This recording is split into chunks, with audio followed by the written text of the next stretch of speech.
So in summary, we've looked at there are many ways the word evolution is used. So when you're in a conversation and people are talking about it, please define it. Don't let them get away with sloppy meanings and misusing definitions. We've also seen that macroevolution has two key variants. Macroevolution, where a single cell can become an elephant. There are two key variants to this macroevolution. One is undirected and one is directed. As we've seen, smart people believe in undirected macroevolution, but that doesn't mean they believe it because of the science behind it.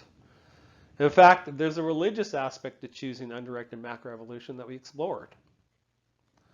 In particular, undirected macroevolution acts as atheism's creation story for man. It is not science versus Christianity when we talk about evolution.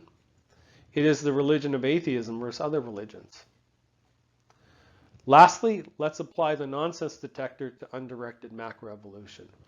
We've now looked at why evolution seems confusing.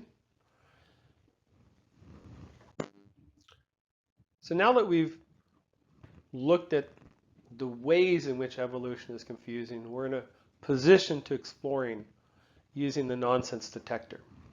So what's next in the series?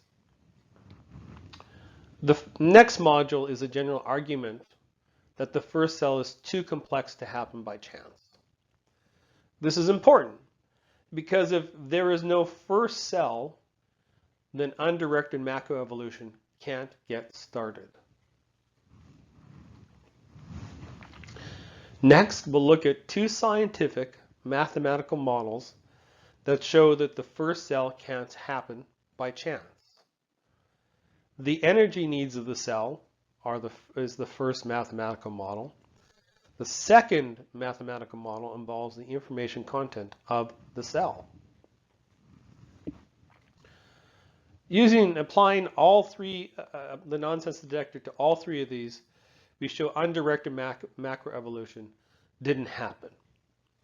And what we mean by that is it must have been directed macroevolution. The next section will be how you can discuss this with people. We want to make sure that we don't wind up in arguments with people, but we do want to advance a conversation with people. And so there are ways you can respond to statements that are important, that can advance the conversation.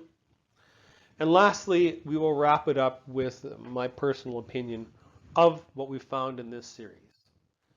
Thank you very much. On to the next module.